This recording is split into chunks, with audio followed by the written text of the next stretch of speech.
Welcome, Wargamers, to the bloody underworlds of the mortal realms, because today we're pulling a story straight out of the Blades of Khorne battle tome. Yes, that's right, the battle tome that GW forgot. I'm just kidding, they just got rules in the White Dwarf thing. But you know what I mean, I'm excited about this army.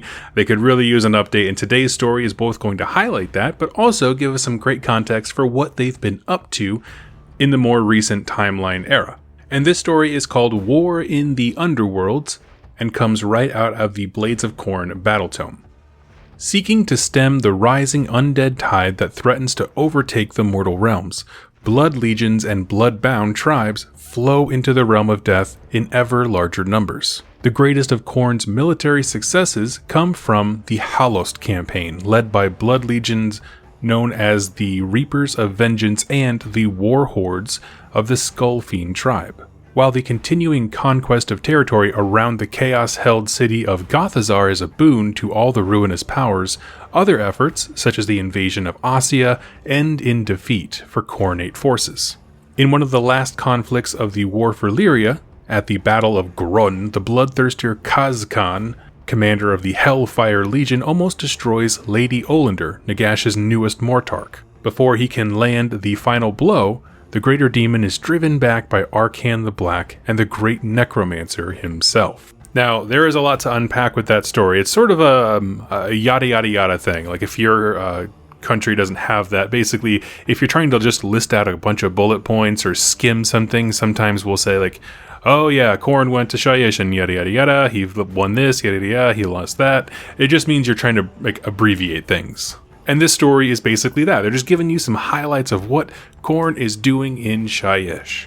Now, for some of you, lore nerds, your ears might have pricked up just a bit because you heard something that was very strange, and I'm going to explain it. You see, when this book came out, we were still in the middle of the Soul Wars.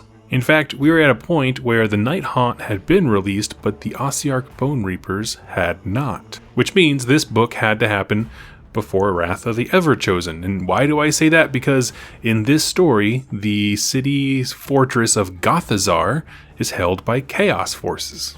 Gothazar is basically a fortress city built around an Allgate, so it goes from Shyish to the 8 Points, Archaon's, home base where he sends all his armies out and abroad between the mortal realms. Well, in Wrath of the Everchosen, Catacross leading the Ossiarch Bone Reapers with a Night Haunt contingent raid into Gothazar. They eventually take the entire fortification, rebuild it, using all the bones of the dead that they collected. And keep in mind, these are supposed to be like fortresses of magnitudes beyond belief. The realm gates are so wide that an army can march through shoulder to shoulder. So like the city that encompasses that to guard it has to be at least as big.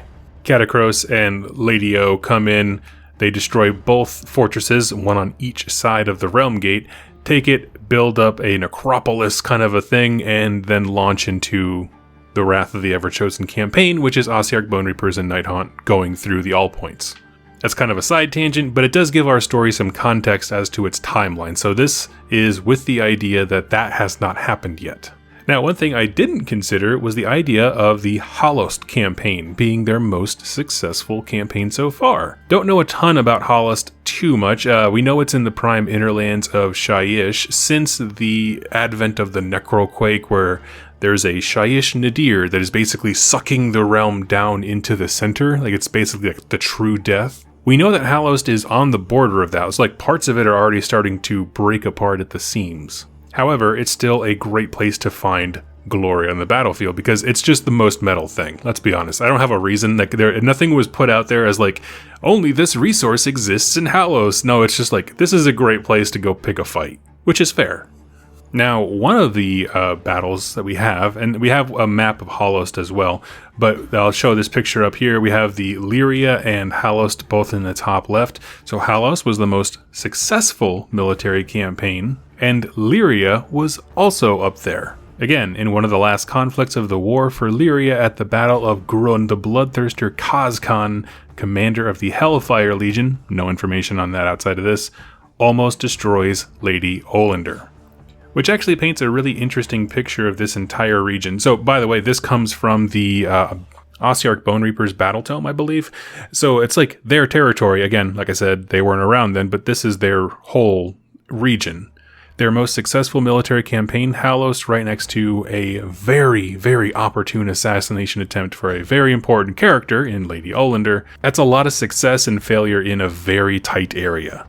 And so, I just kind of want to wrap this video talking about why is this cool, right? Why did I pick this story to talk about? Even though, again, it is sort of a yada yada yada type deal, just to let us know that Khorne's doing stuff. Or at least he was a couple years ago when this book came out. And ultimately, that is the point of the story, that Khorne is doing things. Hasn't shown up too much lately in Black Library novels, I feel like. Maybe I'm just not catching them, but a lot of them just seem to be centered around other Chaos Gods or internal struggles of order, which are all awesome.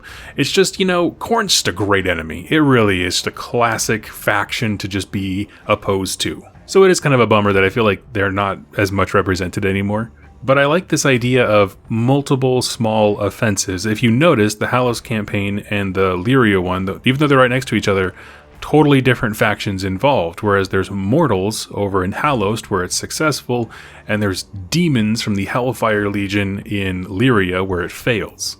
Now, it doesn't matter, I'm not saying mortals are superior to demons, although, let's be honest, they are.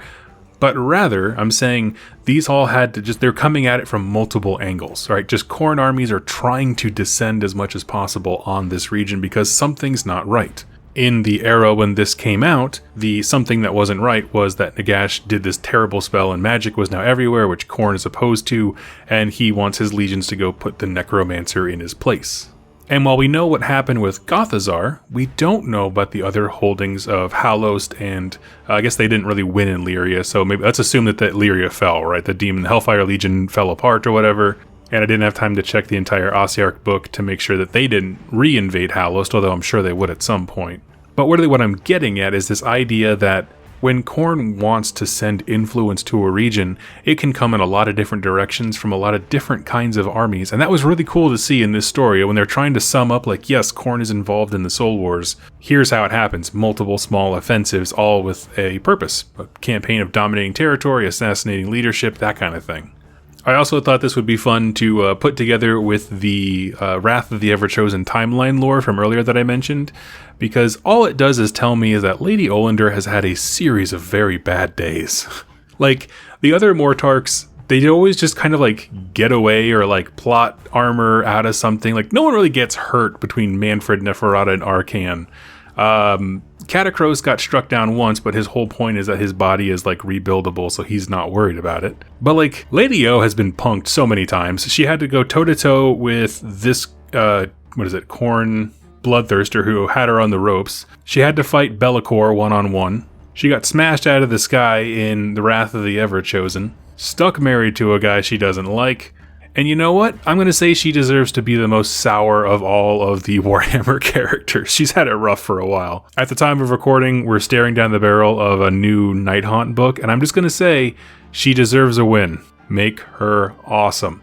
Really, if I could have anything, I would love a short story compendium of these engagements, because this to me is the perfect thing for short stories. Like, what if we just took this list, right? So we have the Halost campaign, we have everything that went down in Ossia, which is a failed campaign. Not a lot of information there, but now we know that there was a whole army of Ossiarch Bone Reapers underground, and that might have had something to do with it. There's the war in Lyria.